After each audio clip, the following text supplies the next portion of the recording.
بسم اللہ الرحمن الرحیم۔ جو لوگ بدقسمتی سے ایجوکیشن حاصل نہیں کر پاتے، کیا وہ بھی ڈیولپ ہو سکتے ہیں؟ ایسے بہت سارے لوگ ہیں کہ جن کی کوئی تعلیم نہیں ہے، لیکن انہوں نے اپنے پروفیشن کے اندر، اپنے کاروبار روزگار کے اندر اور سماجی سطح پہ، سیاسی سطح پہ بہت کامیابیاں حاصل کی۔ ایسے لوگ کہ جن کی فارمل ایجوکیشن نہیں تھی، ایجوکیشن ذہن تو تھا نا، ظاہر ہے ان کا، لیکن حالات ایسے تھے کہ وہ ایجوکیشن حاصل نہیں کر پائے، یا دوران تعلیم وہ زیادہ سنجیدہ نہیں پائے گئے، جس وجہ سے وہ ڈگری حاصل نہیں کر پائے۔ لیکن ڈگری نہ ہونے کے باوجود بھی ان کی ترقی تو نہیں رکی نا۔ اچھا، ان کے بارے میں تھوڑی سی بات کرتے ہیں کہ آخر ان کے اندر کون سی کوالٹیز تھیں کہ نہ تعلیم تھی، ہاں، اور نہ ہی ان کے وسائل تھے، نہ تعلیم تھی اور نہ ہی ان کے فائنانشل ریسورسز اچھے تھے۔ وہ کوئی سونے کی چمچ بھی منہ میں لے کے پیدا نہیں ہوئے، نہ سونے کی چمچ لے کے پیدا ہوئے، نہ ہی یہ تھا کہ مشکل سے چاہے تعلیم حاصل کر لی ہو، دونوں صورتیں نہیں تھیں، لیکن وہ بہت ڈیولپ ہوئے۔ آخر ان کے اندر کون سی صفات تھیں، کون سی کوالٹیز تھیں کہ جن کی وجہ سے وہ ڈیولپ ہوئے اور بہت زیادہ ڈیولپ ہو گئے؟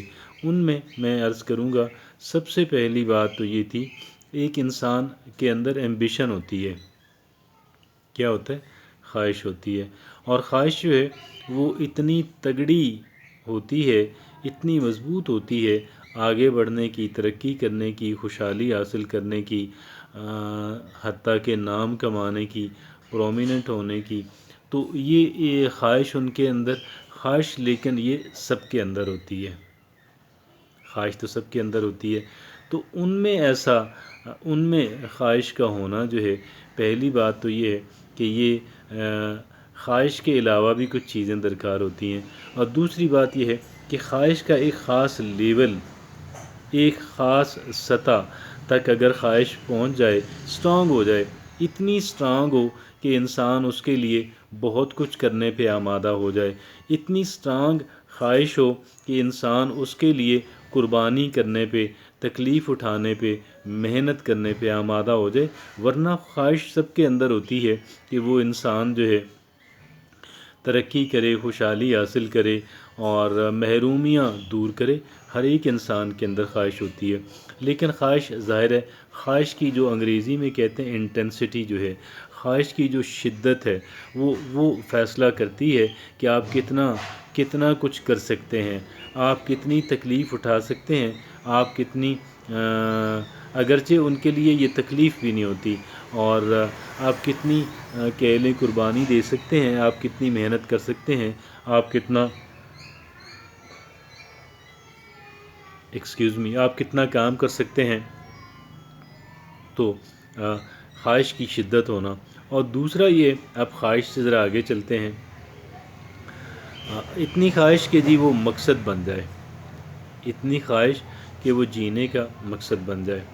اور پھر آگے ان کو کیا درکار ہوتا ہے؟ ان کو کہہ لیں کہ یہ کانفیڈنس درکار ہوتا ہے کہ میں کر لوں گا، میں کر لوں گی۔ یہ انتہائی اہمیت کا حامل بات ہے، اس وجہ سے انتہائی اہمیت کی حامل ہے کہ جتنے تک ہم اپنے آپ کو یہ کمانڈ نہیں دیں گے، ہمارا ذہن ہمیں آئیڈیاز بھی نہیں دے گا، ہمارا ذہن ہمیں طریقے بھی نہیں بتائے گا، کیونکہ جب ہم نے فرض کر لیا کہ ہم نہیں کر سکتے، تو ہمارے برین، ہمارے مائنڈ نے بھی سمجھ لیا کہ یہ میرے بس کا کام بھی نہیں ہے، اور مجھے بھی یہ کہہ لیں کہ کمانڈ بھی نہیں ملی، مجھے یہ آرڈر بھی نہیں ملے گا، اور I am not supposed to do that. مطلب یہ ہے کہ میں جو ہے مجھ سے اس کی توقع بھی نہیں کی جا رہی، لہٰذا اس کو کرنے کی ضرورت ہی نہیں ہے۔ ہمارے مائنڈ کے کام کرنے کا ایک خاص انداز ہے، ابھی ہم اس میں تو نہیں جا رہے ہیں نا، اس کی الگ سے گفتگویں جو ہیں اس پہ موجود ہیں، لہٰذا آج ہم نے اس کو اتنا ہی کافی ہے کہ جی کانفیڈنس ہونا کہ میں یہ کام کر لوں گا، میں یہ کام انشاءاللہ کر لوں گی۔ آگے چلتے ہیں۔ اب خواہش ذرا شدید ہے، شدت ہے، اتنی ہے کہ جی انسان اس کے لیے قربانی پہ آمادہ ہے، اور ایک انسان کو کانفیڈنس بھی ہے۔ اب ایک انسان نے کیا کرنا ہے، ایک انسان نے اس کام کو سیکھنا ہے۔ سیکھنے کا مطلب یہ نہیں ہے کہ ہم لازمی جو ہے وہ کہیں پہ کسی مکینک کے پاس جو ہے وہ جاب کریں 16 گھنٹے 18 گھنٹے دن کی۔ نہ میں اس سے منع کر رہا ہوں، نہ میں اس کا کہہ رہا ہوں۔ ہاں البتہ فریڈم جو ہے، آزادی جو ہے، آزادی بڑی اہمیت کی حامل ہے، اور جو سلیوری ہے، سلیوری کی وجہ سے انسان کچھ نہیں کر پاتا۔ تو بہرحال ہم آگے چلتے ہیں، اور وہ دوسری بات، اگلی بات یہ ہے کہ ان لوگوں نے اس کو سیکھا ہے۔ سیکھا کیسے ہے؟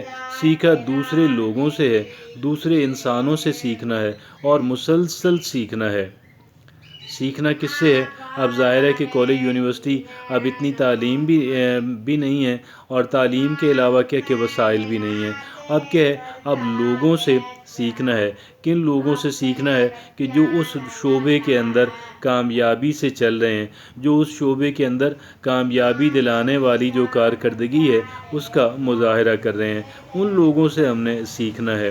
اور ویسے ایک جو زیادہ شدت سے سیکھنا ہے وہ تو انہی سے سیکھنا ہے، لیکن جنرلی سپیکنگ ہر ایک انسان جو ہے اس سے کچھ نہ کچھ سیکھا جا سکتا ہے۔ تو یہ گویا کہ اگلا مرحلہ ہے کہ ایک انسان نے کیا کرنا ہے، ایک انسان نے سیکھنا ہے۔ انگریزی میں کہتے ہیں do not try to reinvent the wheel, یعنی اگر آپ نئے سرے سے ساری چیزیں اگر آپ ڈسکور خود کرنا چاہتے ہیں، آپ خود پہیے جس سے پہلی ایجاد تھی اس کو دوبارہ دریافت کرنا، یعنی وہ جو پیچھے سفر انسانیت طے کر چکی ہے، جو کامیاب لوگ طے کر چکے ہیں، اس سے استفادہ کرنا جو ہے وہ تو بہت آسان ہے۔ اس کی نسبت کے ساری چیزیں خود دریافت کی جائیں، تو گویا لوگوں سے ہمیں سیکھنا ہے، خاص کر اس شعبے کے جو کامیاب لوگ ہیں، اور ان سے ہم نے سیکھنا ہے۔ زندگی کے جو کامیاب لوگ ہیں ان سے ہم نے سیکھنا ہے۔ اچھا جی، ان سے ہم نے سیکھنا ہے، اور پھر آگے کیا ہے، یہ ہم نے تیسری بات کر لی۔ چوتھی بات میں عرض کروں گا کہ جی ہمارے جو ایٹیٹیوڈز ہیں، ہمارا جو رویہ ہے، ہمارا جو سوچنے کا انداز ہے، اس کو نہایت پازیٹیو اور نہایت ذمہ دارانہ، ہمارے اچھے رویے ہونے چاہیے، ہمارے اچھے ایٹیٹیوڈز ہونے چاہیے۔ اور ہماری جو اچھے رویے ہیں، ہمارے جو اچھے ایٹیٹیوڈز ہیں، وہ جنم لیتے ہیں ہماری اچھی سوچ سے۔ اگر ہماری سوچ اچھی ہے تو ہمارے جو رویے ہیں، ہمارے جو ایٹیٹیوڈز ہیں، وہ لازم طور پہ اچھے ہیں۔ لیکن اگر ہماری سوچ جو ہے وہ پازیٹیو نہیں ہے، اگر ہماری سوچ پازیٹیو نہیں ہے، تو ہماری سوچ کے اندر ایک ذمہ دارانہ طرز عمل نہیں ہے، تو ہمارے جو رویے ہیں، ہمارے جو ایٹیٹیوڈز ہیں، وہ کیسے ممکن ہے کہ وہ پازیٹیو ہو جائیں، وہ اچھے ہو جائیں، وہ بہتر ہو جائیں؟ یہ پھر ہمارے لیے ممکن نہیں رہتا۔ تو ہمیں اپنی سوچ کو بہتر رکھنا ہے، پازیٹیو رکھنا ہے، بہتر رکھنا ہے، اور ہمیں اپنے رویوں کو کیا کرنا ہے، اپنے رویوں کے اندر بہتری لے کر آنی ہے۔ پھر آگے چلتے ہیں، ہم نے کتنی باتیں کر لیں جی؟ 4 باتیں ہو گئیں۔ اور پھر کیا ہے، ہمیں اپنی زندگی کے اندر کیا کرنا ہے، ذرا ڈسپلن لے کر آنا ہے۔ کیا کرنا ہے؟ اپنی زندگی کے اندر جو ہے وہ ڈسپلن لے کر آنا ہے۔ اپنی زندگی کا جو ڈسپلن ہے وہ ہمارے لیے بہت اہمیت کا حامل ہے، اور وہ ڈسپلن جو ہے وہ ہمیں بچاتا ہے کہ ہم اگر کسی وجہ سے ہماری ول پاور جو ہے وہ کبھی ویک بھی ہو جائے، ہماری جو ول پاور ہے وہ کبھی ویک بھی ہو جائے، کمزور بھی ہو جائے، تو بھی ہمارا جو سیلف ڈسپلن ہے وہ تاکہ ہمیں آگے لے کر جائے، ہمیں اس برائی سے بچائے کہ جو ہمارے کاز کے لیے اور ہماری ذات کے لیے نقصان دہ ہے، اور اس ضروری کام کو ہم سے کرا لے کہ جو ضروری کام ہے ہماری کامیابی کے حصول کے لیے، جو کام ضروری ہے وہ کام ہم تاکہ کر سکیں۔ یہ بنیادی باتیں تھیں۔ ہم انشاءاللہ جب اس پہ عمل کریں گے تو پھر کامیابی جو ہے وہ ہمارا مقدر ٹھہرے گی، اور پھر ہم ناکامیوں سے بچیں گے، اور پھر باوجود اس کے کہ ہماری زیادہ تعلیم نہیں تھی، اس کے باوجود بھی انشاءاللہ جو سکسیس ہے، جو کامیابی ہے، وہ ہمارا مقدر بنے گی۔ جزاک اللہ۔